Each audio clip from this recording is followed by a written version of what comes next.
This is Keep the Faith Ministry News. I'm Hal Mayer. Chaos and violence erupted in Charlottesville, Virginia, after hundreds of white nationalists, neo-Nazis, and Ku Klux Klan members staged what they described as their largest rally in decades to take America back. Counter-protesters clashed with them in the streets, which led to deadly violence as one 32-year-old woman was killed and 19 others injured when a car plowed deliberately into a crowd of people. Video recorded at the scene of the car crash shows a 2010 gray Dodge Challenger accelerating into crowds on a pedestrian mall, sending bodies flying, and then reversing at high speed, hitting yet more people. Witnesses said the street was filled with people opposed to the white nationalists who had come to town bearing Confederate flags and anti-Semitic epitaphs. Hours later, 2 state police officers died when their helicopter crashed at the outskirts of town. State police said their Bell 407 helicopter was assisting with the unrest in Charlottesville. Governor Terry McAuliffe, who had declared a state of emergency, said at an evening news conference that he had a message for all the white supremacists and the Nazis who came to Charlottesville today. Go home. You're not wanted in this great commonwealth. Maurice Jones, Charlottesville's city mayor, looked stricken as he spoke. Hate came to our town today in a way that we had feared, but had never really let ourselves imagine, he said. I am heartbroken that a life has been lost here, Charlottesville Mayor Michael Signer said in a tweet. I urge all people of goodwill, go home. In an emergency meeting, the Charlottesville City Council voted unanimously to give police the power to suspend the Constitution and enact a curfew or otherwise restrict assembly to protect public safety. The driver of the Challenger, James Alex Fields, Jr., 20 of Ohio, was arrested and charged with 1 count of second-degree murder, 3 counts of malicious wounding, and 1 count of hit-and-run attended failure to stop with injury, police said. He is held without bail. 3 other men were arrested in connection with violence earlier in the day. The FBI field office in Richmond and the U.S. Attorney's Office in the Western District of Virginia said they have opened a civil rights investigation into the deadly car crash. The violence and deaths in Charlottesville strike at the heart of American law and justice, U.S. Attorney General Jeff Sessions said in a statement. When such actions arise from racial bigotry and hatred, they betray our core values and cannot be tolerated. Angela Taylor, a spokeswoman for the University of Virginia Medical Center, said 19 others were brought to the hospital in the early afternoon after the car barreled through the pedestrian mall. 5 were in critical condition. Another 14 people were hurt in street brawls, city officials said. Earlier, police evacuated a downtown park as rally-goers and counter-protesters traded blows and hurled bottles and chemical irritants at one another, putting an end to the noon rally before it officially began. Despite the decision to quash the rally, clashes continued on side streets and throughout downtown, including the pedestrian mall at Water and 4th Streets, where the Challenger slammed into counter-protesters and 2 other cars in the early afternoon, sending bystanders running and screaming. Elected leaders in Virginia and elsewhere urged peace, blasting the white supremacist views on display in Charlottesville as ugly. Former Ku Klux Klan leader David Duke, a Trump supporter who was in Charlottesville that day, quickly replied, I would recommend you take a good look in the mirror and remember it was white Americans who put you in the presidency, not radical leftists, he wrote.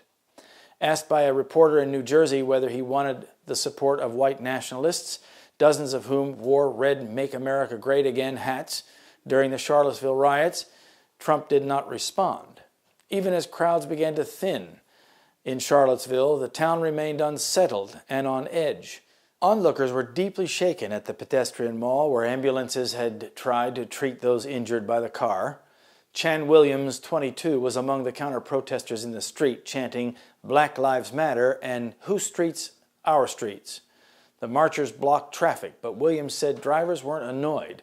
When she heard the car engine rev up and saw the people in front of her dodging a moving car, she didn't know what to think. I saw the car hit bodies, legs in the air, she said. You try to grab the people closest to you and take shelter. Williams and friend George Halliday ducked into a shop with an open door and called their mothers. An hour later, the 2 were still visibly upset. I saw shoes on the road, Halliday, 20, said. It all happened in 2 seconds. The Unite the Rights rally was meant to protest the planned removal of a statue of Confederate General Robert E. Lee. The city of Charlottesville voted to remove the statue earlier this year, but it remains in Emancipation Park, formerly known as Lee Park, pending a judge's ruling expected later this month. They were met by counter-protesters at the base of the statue of Thomas Jefferson, who founded the university. One counter-protester apparently deployed a chemical spray, which sent about a dozen rally-goers seeking medical assistance. On the day of the rally, people in combat gear, some wearing bicycle and motorcycle helmets and carrying clubs, sticks, and makeshift shields, fought one another on downtown streets with little apparent police interference. Both sides sprayed chemical irritants and hurled plastic bottles through the air.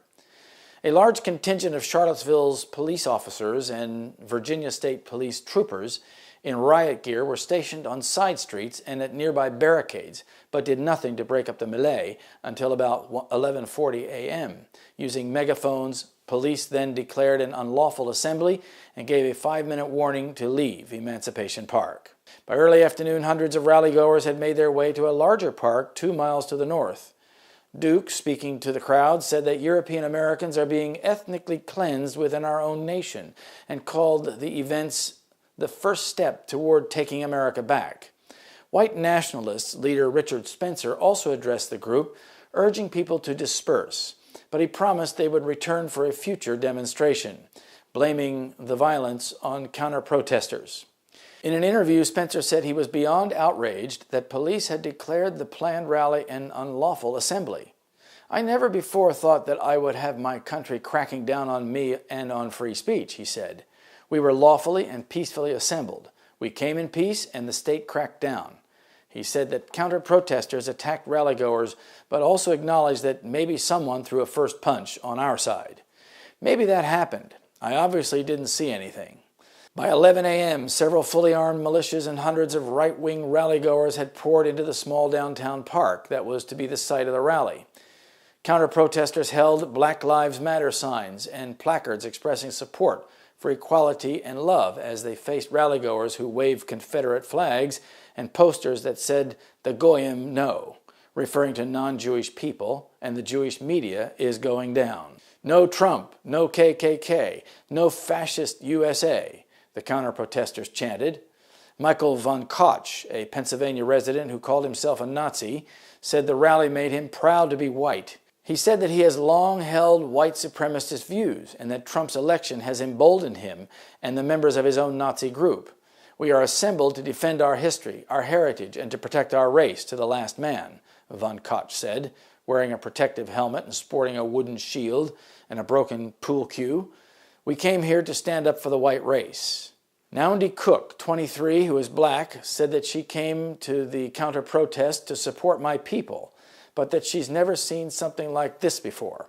"When violence broke out, she started shaking and got goosebumps. I've seen people walking around with tear gas all over their face, all over their clothes, people getting maced, fighting," she said. "I didn't want to be next." Cook said she couldn't sit back and watch while white nationalists descend on her town. She has a 3-year-old daughter to stand up for, she said.